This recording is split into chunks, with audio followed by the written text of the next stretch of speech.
안녕하십니까. 목요 숨쉬는 말씀, 목숨 말씀, 이번 시리즈 말씀은 7, 8월 2달 연속으로 진행하려고 합니다. 만약에 이 내용으로 강의한다면 용어 정리를 어떻게 하면 좋을까 생각해 보다가 세 가지로 정의할 수 있을 것 같습니다. 좀 무거워 보이지만 다 비슷한 내용입니다. 기독교의 기본 진리, 성경적 조직신앙, 개신교 교리의 정의. 내가 이 신앙을 가지고 있고 내가 기독교인이고 내가 예수님을 내 마음의 구주로 믿는다면 무엇을 근거로 믿는다고 말하는 것일까? 한 번쯤 정리해보는 시간을 가지려고 합니다. 총 9주 동안 살펴볼 건데 여러분들의 신앙을 정리해보는 귀한 시간 되기를 간절히 바랍니다.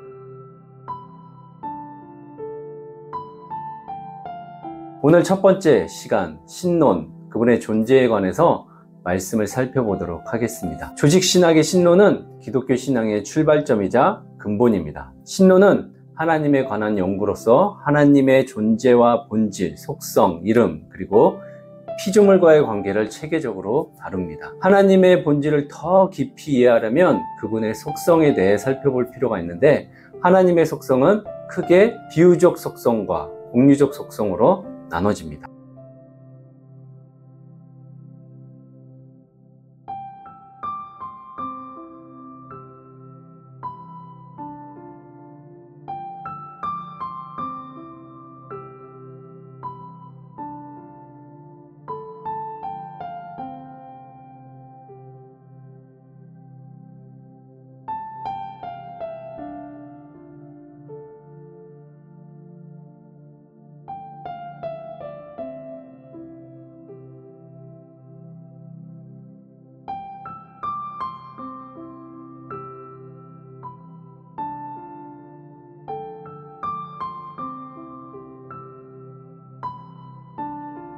하나님의 존재는 기독교 신앙의 가장 중요한 전제입니다. 하나님이 계신다라는 사실이 없다면 신앙과 신학은 무의미해집니다. 신론은 단순히 하나님의 존재를 논리적으로 증명하는 것이 아니라 하나님께서 이미 존재하신다는 진리를 믿음으로 받아들이는 것에서 시작합니다. 하나님의 존재와 본질을 완전히 이성적으로 증명하거나 과학적으로 규명하는 것은 어렵지만 하나님은 두 가지 방식으로 자신을 나타내셨습니다. 그것을 계시라고 하는데 계시에는 일반 계시, 자연, 양심, 역사 등 모든 인간이 접할 수 있는 보편적인 방식으로 하나님의 존재와 능력, 신성 등을 드러내셨습니다.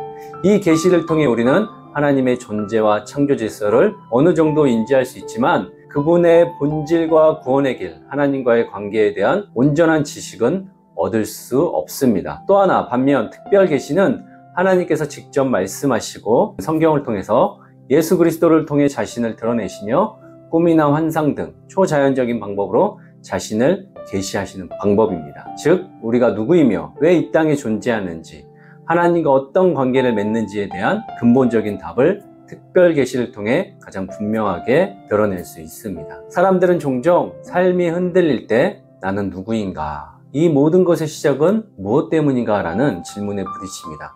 특별히 유교적 사상이 강한 우리 민족은 위기의 순간마다 보이지 않고 들리지 않는 그러나 자신의 내면 깊은 종교적 심성으로 자신의 지금의 상황을 구원해줄 무언가를 계속 찾았습니다. 옛날엔 정한수라고 해서 물을 떠다 놓기도 했고 끝없는 하늘을 바라보며 하늘의 별과 달을 바라보며 누군가는 병상에서 또 누군가는 절망 속에서 나의 운명과 팔자를 이야기하곤 합니다. 철학자들은 이를 존재의 질문이라고 불렀습니다. 나는 어디에서 왔고 왜 존재하며 어디로 가는가? 그렇게 해서 잘못된 신관, 이단적 신론이 끊임없이 하나님의 나라와 함께 공존해 왔습니다.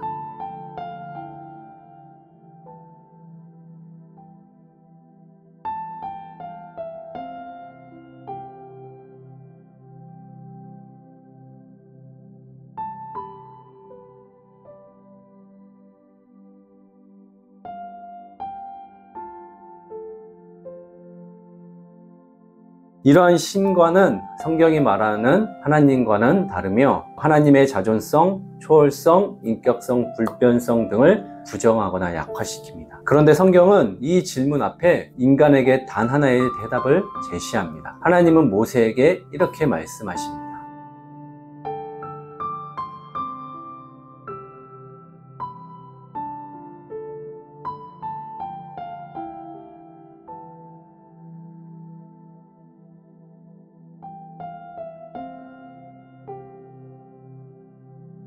나는 스스로 있는 자니라. 이 짧은 선언은 기독교 신앙의 출발점이며 우리 신앙의 가장 깊은 뿌리를 드러냅니다. 잘 생각해 보시면 세상에 존재하는 모든 것들은 만든 사람이 있고 만든 목적이 있습니다. 당연하겠죠. 모든 존재하는 것들이 누군가에 의해서 기능적인 역할을 하도록 만들어졌다는 것입니다. 우리는 모든 것이 다른 것에 의해 존재한다면 그 원인을 계속 따라가야 하는데 이 흐름은 무한히 이어질 수 없기에 궁극적이고 자존적인 존재가 반드시 존재해야 합니다. 이것을 철학에서는 제1원인 또는 필연적 존재라고 하며 기독교에서는 이를 바로 여호와 하나님이라고 고백합니다. 유일하게 하나님 한 분만 스스로 존재합니다. 모세는 떨기나무 앞에서 한 음성을 듣습니다. 내가 너를 바로에게 보낸다. 겁에 질린 모세는 묻습니다. 제가 누구라고 말해야 합니까? 당신의 이름은 무엇입니까? 하나님은 이렇게 대답하십니다. 나는 스스로 있는 자다. 이 대답은 고대 세계 어디에서도 들어본 적 없는 전무후무한 선언이었습니다. 바벨론의 수호신 마르독도, 이집트의 신화의 태양신이자 주신인 라도, 하늘을 관장하며 온 우주의 신이라 불리는 그리스의 제우스도 모두 누군가에 의해서 만들어졌습니다. 그러나 이스라엘의 하나님은 말씀하십니다. 나는 그 어떤 존재에서도 의존하지 않고 스스로 존재한다. 이 말씀은 기독교 교리에서 하나의 자존성을 가리킵니다.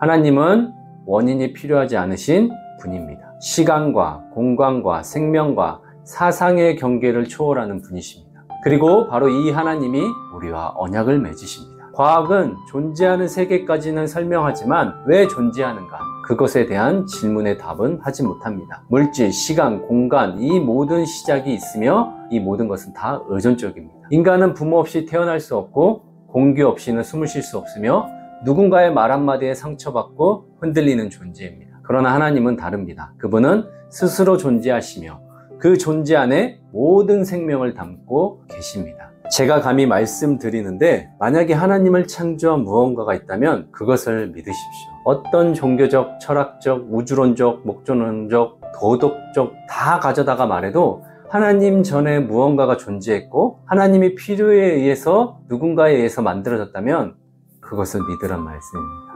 존재론적 질문에 대한 해답은 결국 뭔지 아십니까? 과연 무엇이 영원한가에 대한 질문입니다.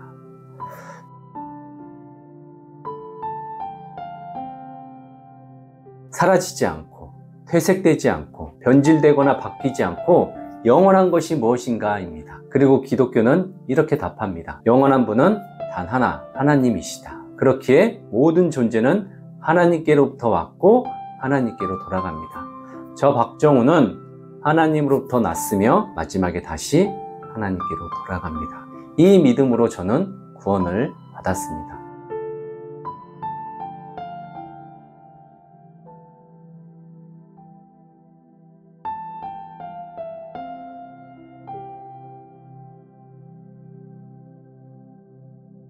출애굽기 3장 14절은 단지 하나님의 소개가 아닙니다. 이 말씀은 예수 그리스도에게로 연결됩니다. 예수께서 요한복음에서 여러 번 나는 뭐뭐이다 라고 말씀하십니다. 나는 생명의 떡이다. 나는 세상의 빛이다. 나는 선한 목자다. 예수는 그 구약에 스스로 있는 자의 성육신이십니다. 그러므로 신론은 곧 기독론을 향한 문입니다.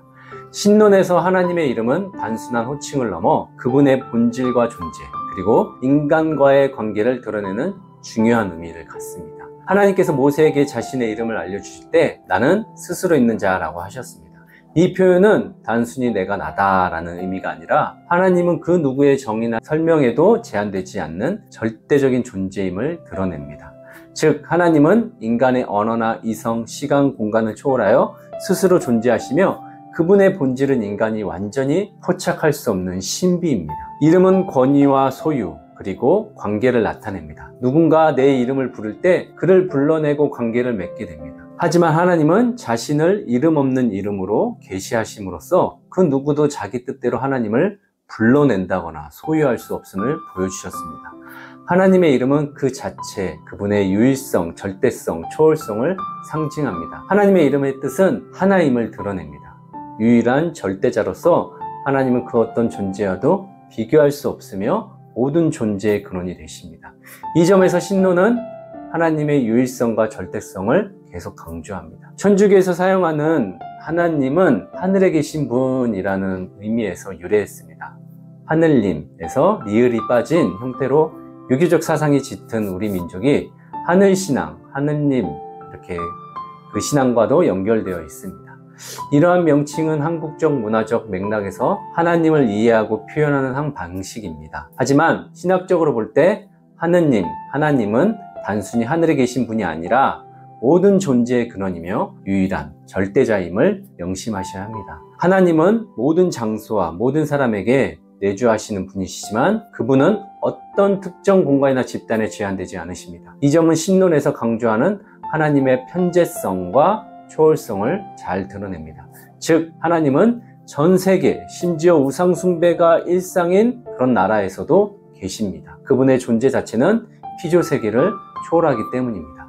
하나님은 모든 곳에 계시지만 모든 사람이 그분을 경험하거나 인식하는 것은 어렵습니다. 신론에서 하나님의 계시는 인간이 하나님을 알 수 있는 유일한 길입니다. 특히 특별 계시, 성경, 예수 그리스도를 통해 하나님은 자신을 드러내시며 그분을 인식하고 이름을 부르는 자들에게 일하십니다.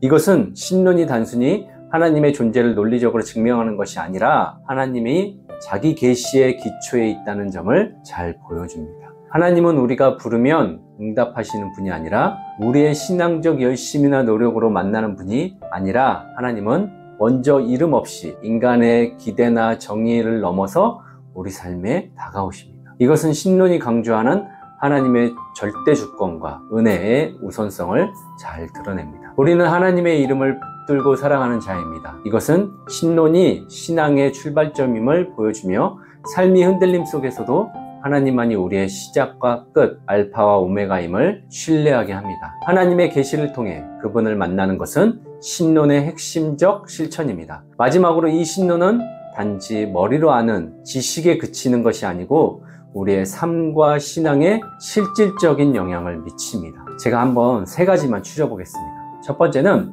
기도와 예배입니다. 하나님의 거룩함과 전지전능하심을 알고 기도할 때 우리의 기도는 더욱 겸손해지고 그분을 더욱더 신뢰할 수 있게 됩니다. 두 번째는 삶의 방향성입니다. 하나님의 사랑과 정의를 알고 살아갈 때 우리의 삶은 이웃을 사랑하고 정의를 실천하는 방향으로 이끌리게 됩니다. 마지막으로 고난과 시련, 삶의 어려움 속에서도 소망이 생기는 것입니다. 하나님의 불변하심과 전지전능하심을 믿을 때 어떤 상황에서도 흔들리지 않는 소망을 가질 수 있습니다. 신론은 우리가 하나님을 알고 그분을 경외하며 그분의 뜻을 따라 살아가는 신앙의 출발점이 됩니다. 교리는 딱딱한 정리가 아닙니다. 교리는 우리의 믿음이 흔들릴 때 붙잡을 수 있는 진리의 뼈대입니다. 오늘날 많은 그리스도인들이 하나님을 믿는다고 말하지만 그분이 누구인지 모릅니다. 막연한 감정, 추상적인 신의 선한 개념으로만 하나님을 생각합니다.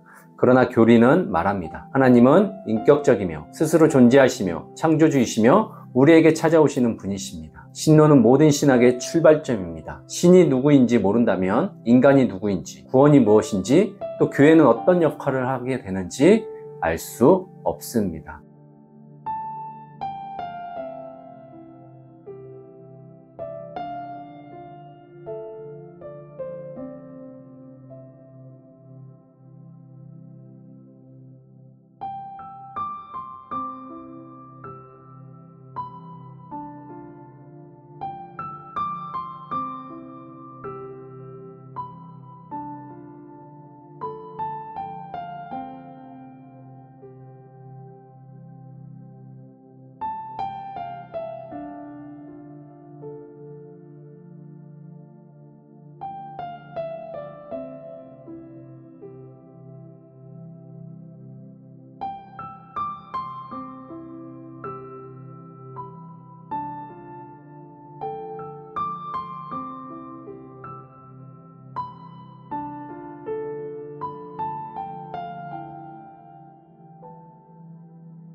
마지막으로 기도하겠습니다. 살아계신 하나님 아버지, 모든 존재의 근원이시며 시간과 공간을 초월하여 영원히 존재하시는 주님께 찬양을 올려드립니다. 주님은 누구에게나 어디에서나 내주하시며 그 누구의 정의나 소유로도 제한되지 않는 절대자이십니다. 저는 주님의 이름을 붙들고 살아가는 자임을 고백하오니 저희가 하나님을 온전히 이해하지 못하지만 주님의 계시를 통해 그분의 존재와 본질을 알게 하심을 감사합니다.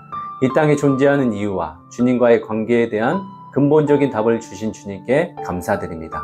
이 세상의 흔들림 속에서도 스스로 계신 하나님만이 저희의 시작이요 끝임을 믿고 주님의 이름 안에서 흔들리지 않는 믿음으로 살아가게 하여 주옵소서. 주님, 거룩함과 사랑, 공의로움 그리고 전능하신 주님을 기억하며 저희의 삶이 주님의 뜻을 따르는 신실한 삶이 되게 하여 주옵소서. 주님의 계시를 통해 저희의 마음이 열리고 주님을 더 깊이 경험하며 살게 하여 주옵소서. 주님, 지금 이스라엘과 이란 그리고 중동 지역에서 벌어지고 있는 전쟁과 분쟁을 주님의 손에 올려드립니다. 주님께서는 모든 장소와 모든 민족 가운데서 일하시며 전쟁의 아픔과 두려움 속에 있는 모든 자들을 굽어 살피시는 줄로 믿습니다. 이스라엘과 이란 그리고 그 땅의 모든 백성들에게 평화와 화해와 또 서로 협력할 수 있는 길을 열어 주시옵소서. 더 이상 무고한 생명이 희생되지 않도록 주님의 자비와 은혜를 베풀어 주옵소서. 국제사회와 유엔, 각종 정부가 신속하고 지혜롭게 중재에 나서며 평화로운 해결을 위해 힘쓰게 하여 주옵소서. 모든 이들이 증오와 복수 대신 이해와 화해를 선택하게 하시고 분열 대신 연합이, 두려움 대신 소망이 자라나게 하여 주옵소서. 주님의 평화가 그 땅을 덮으며 모든 민족이 주님의 이름 앞에 무릎 꿇게 하여 주옵소서. 감사드리는 이 모든 말씀 살아계신 예수님의 이름으로 기도드립니다. 아멘.